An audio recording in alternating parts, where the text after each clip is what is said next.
realized, like, I didn't really watch that many of his videos. It was probably maybe less than 10 over the course of a year or so. And it just goes to show, like, you know, if you have been a terrible person, eventually people are going to... It will catch up to you. ...on this rabbit hole, and I wanted to share it with you guys because I know a lot of you are so tired of hearing about Colleen Ballinger and Jessica Kent, and even Dr. E doesn't. It's been a while since I've talked about Alicia and any of her nonsense, so I figured today, let's talk about someone brand new I've never talked about and have a conversation about it. Please listen to this video with open ears. I'm watching Radiant Brit on YouTube. She just dropped a video about Tizzy ENT here on TikTok. And she's so right. Like if you have skeletons in your closet and you're constantly like exposing other people's skeletons, eventually, bitch, your skeletons will fucking fall out too. So be careful what you fucking wish for. If you got skeletons in your closet and you're exposing everybody else's skeletons, your skeletons will fall out too. So you better make sure your side of the street's clean. Boop. You know how a rag sits out and it's like wet? I don't like that. So I'm ashamed rags. Hey guys. Hey Sean, good job. Proud of you, man. Okay, let's wash my face.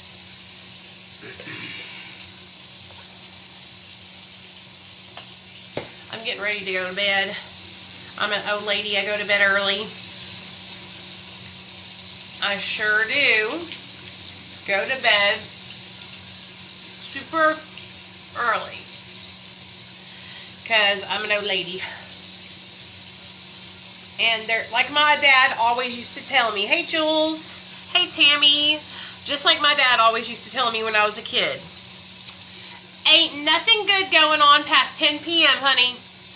Get your ass in the house. Get your ass in the house. Ain't nothing going on good past 10 a.m. but a bunch of trouble. Hey Boston. Right? So get your ass in the house. Snuggle up with a good movie and some Netflix, right? With your family or significant other or whatever. And stay your ass in the house. Okay. I remember when I was growing up, right? My dad would tell me that all the time. It would make me so mad. Because, bitch, I was trying to stay out till 2 or 3 o'clock in the morning. And, of course, let me tell y'all a story, okay? We're going to tell a story time while I do my skincare. So, one night, my dad was like, be home by 10 o'clock, okay? Yeah, I can't wait to have you on, man. Be home by 10 o'clock, Nicole. Ain't nothing going on past 10 o'clock that you need to be out for. Well, you know me. I was like, sure, Dad. And I didn't fucking mind. And I stayed out past 10 o'clock. Me and my girlfriends drove up to Arkadelphia, Arkansas, to a college party, a frat party, at Henderson State University. Okay? When we got there, I bought me a pack of cocaine, and I was snorting key bumps of cocaine all night long through this whole party, right? Just, that was my thing. So, I'm drinking and snorting key bumps of cocaine, and it's like 1 o'clock in the morning, and I'm like, my dad has been blowing me up all night. So I'm like, you guys, we have to get back to the house. My dad's been blowing me up. I'm in trouble, right? So the girls are like, okay. So we all jump in my car because I drove, and I have just bought a brand new Ford Focus. I had just graduated high school in 2000, and it was like 2001, and this car was less than a year old. I bought it. It had 5 miles on it, and I was so proud of myself. So we're on our way home, and I've got about 1/4 gram of cocaine left in my wallet, right? So we're bebopping home. I got me in the front seat, Miranda in the passenger seat, and I got 3 girls back in the back seat. Jamie, Christina, and Sonia. packed like little sardines in the Ford Focus, and we're riding back listening to Mariah Carey Fantasy with Old Dirty Bastard on the track, okay? ODB. And so I'm swinging at the top of I'm singing at the top of my lungs, Fantasy baby. And all of a sudden, I look up and I'm driving, I'm probably going 70 miles an hour. And all of a sudden, this deer darts out in front of our car. And I smack that deer right in its gut, right dead center in the stomach, right? Boom! And you see the whole body of the deer go over the hood of my car and disappear, right? So I pull over, the hood of my car is scrunched up like that, and I am high. I grab my bag of cocaine, I snort what's left of it, throw the rest out into the damn ditch, and I'm pissed running around searching for this damn deer on the side of the road, because once I get a hold of this deer, I'm kicking it in its fucking face, okay? This deer flew over my car and was on the opposite side of the road, dead as a doornail, okay? I'm crying. I call 911, and I'm like, 911, 911. You know, it's an emergency. We wrecked my car. You guys, we were on the side of fucking highway, I think it's like Highway 290 for almost an hour. When I tell y'all, this is a dark, desolate country highway, okay? There's no fucking lights, street lights or anything. It was so fucking scary. I thought for sure that some fucking serial killer was going to come by and just fucking take us all, right? Take us all. Well, the cop gets there and he starts my car, and my car is drivable. So he helps me jimmy rig my car hood down, and then he follows me all the way home to make sure I make it safe. So I ended up making it home safe, filing full coverage insurance on the damn deer, and getting my car fixed. But that's the night that I learned from my daddy that ain't nothing going on past 10 o'clock at night. That's good.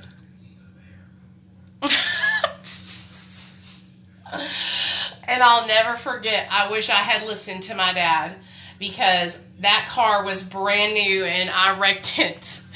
And I was pissed. Pissed the fuck off. But, I mean, it is what it is.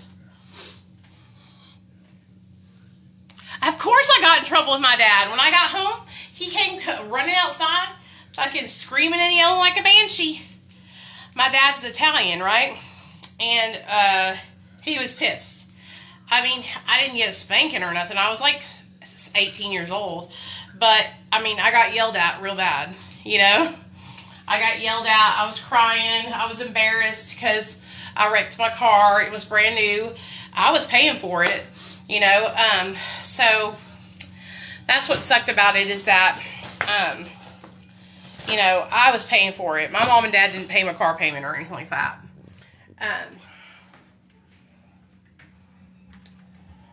No, he did not know I was on the snow. Thank goodness. Now, my parents knew, they started to figure out shortly after that I had a drug problem, because I was working for a store as a makeup artist, and I was doing people's makeup, and I ended up getting fired from my job for selling merchandise to my drug dealer for dope. Well, at that time I was on cocaine, but my drug of choice was methamphetamine.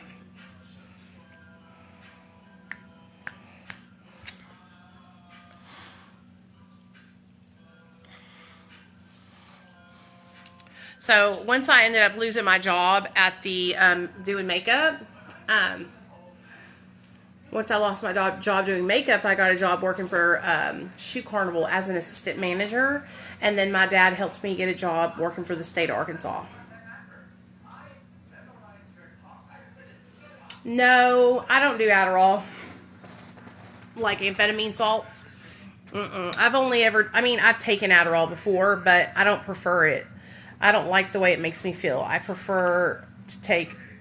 to prefer to take methamphetamine. And I'm not talking about the methamphetamine that they have nowadays, like that a lot of people do, ice. I'm talking about real methamphetamine that they made from like all these different ingredients and shit, not shake and bake, like old school methamphetamine. That's the kind of method I did. It changed. When it changed is when I started going into psychosis. So it was probably mid 2000s, early 2000s. It changed over to like this crystal ice stuff. And that's whenever I started losing touch with reality. Like, it would make me go into psychosis almost immediately, like after a day of staying up. It was really bad.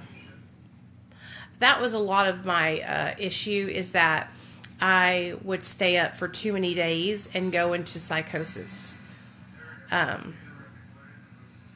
was no fun. It started out, of course, me just doing dope, like, to go to work, right? Like, just regular, just like but then I turned into dope fiend when I started shooting up. And that was in 2008 when I started shooting up. My addiction started in like 1998. And by 2008, I had switched over to the dope fiend life and was injecting. Damn, dude, y'all, my eyebrows are looking good. I'm letting them grow out. Guess how old I am. If you know how old I really am, don't comment. How old do you guys think I am? Let me go in the light so y'all can see my face. I want to know how old y'all think I am. How old do y'all think I am? She's a baddie. She knows she's a 10. She's a baddie. She knows she's a 10. Okay. So thank you so much. Y'all make me feel good. I am, drum roll please, 41. Baby, 41. March 8th, 1982 is my birthday. That's great. Harm reduction is amazing. That's awesome. You know what? There's a video going up on Dr. B's channel, you guys, where we talked about harm reduction, and I cannot wait for you guys to see it. So one thing about me is that I used to be like a hardcore AA/NA person, but I learned through TikTok, and so many of you guys that are younger than me taught me about harm reduction practices, and I kind of got tired and said, you know what, I don't want to fuck with AA and NA no more, because I don't want to shut people out that need my support that still want to use drugs. So, I have been like connecting with more and more harm reduction people to learn from them, people that practice harm reduction. And, me and Dr. B did a video about it. It's about an hour long, I think, maybe 40 minutes long, about harm reduction. We talked about enabling at the end of it, and it's awesome. I cannot wait for y'all to watch it. I think it should be up by now. I have to ask my boss if he posted it yet. But yeah, of course I don't like have people that are on drugs in my house, of course, because my little boy lives here. But like, if people are still on substances, back in the day, I used to be like, well, you know, I love you and I'll try to support you, but there's not much I can do because, you know, you're still using substances. But now what I try to do is like give people options and different harm reduction techniques, like snorting instead of shooting, smoking instead of shooting, making sure they have clean supplies and clean syringes so they don't get infections or abscesses or misses. I'll teach somebody if they need help learning how to shoot up the correct way, the safe way, so that way they don't hurt themselves or go the wrong way on their arm, because I'd rather them know how to do it right than hurt themselves, you know. And so that way that opens me up to having more help, being able to help more people when I'm more open to people who are still using, you know. So I accept everybody where they're at. It doesn't matter if you're still using drugs. It doesn't matter if you don't want to get sober. You're more than welcome to hang out with me over here on TikTok and YouTube and all the good stuff. So this is where my problem areas are. You see these lines? We need to get Botox, you guys. I've never had it before, but I really want to get it done. A lot of people use, doctors use, okay? Addiction doesn't discriminate just because we are smart or have a good job. Do you know what I'm saying? And I was talking about this in my how to help somebody stop using meth video. I talked about how a lot of people will try to tell you, oh, you need to stop using meth, and that puts the person on the defense, because a lot of people that use methamphetamine, they are still getting the positive experience out of methamphetamine. They haven't crossed over to the other side like me, where they're in psychosis 24/7. Do you know what I'm saying? Some people use methamphetamine to enhance their life, to have energy, to get more things done, and they're not like me, where they're all tweaked out. You know what I mean? There's different levels to addiction. And so when you come at somebody and you're like, you need to quit, that automatically puts that person on the defense, because they're like, wait a second, excuse me, this drug, methamphetamine, helps me. It helps me have energy. It helps me get out of bed. It helps me be productive. And so instead of coming at people and saying that you need to quit, instead talk to the person about how the long-term effects of methamphetamine can affect them. Because that's where the true issue lies, is the effects after the fact, okay? I'm 8 years sober from meth now, and I'm still experiencing the long-term effects of methamphetamine. Hey, Tim, I'm so sorry, man. I'm going to keep you in my prayers, for real. So if you can connect with people and let them know that you're there to support them and love them, and you want what's best for them in the future, in the long run, that's how you help people, is by connecting with them and staying connected with them. So, not cutting them off. So, I love you guys. I'm going to lay down with my hubba bubba. He's asleep right here beside me. And remember, connection is number one. Connection, not cutting off. The addict doesn't need to be segregated. The addict doesn't need to be shamed. The addicted person doesn't need to be judged or ridiculed. What they need is a connection, a plug-in to those resources that are positive and uplifting and good. So connection with that person and staying connected with them and meeting them where they're at is going to be the best long-term benefit to helping them when they become ready to make the big change. Bada bing, bada boom. See y'all later.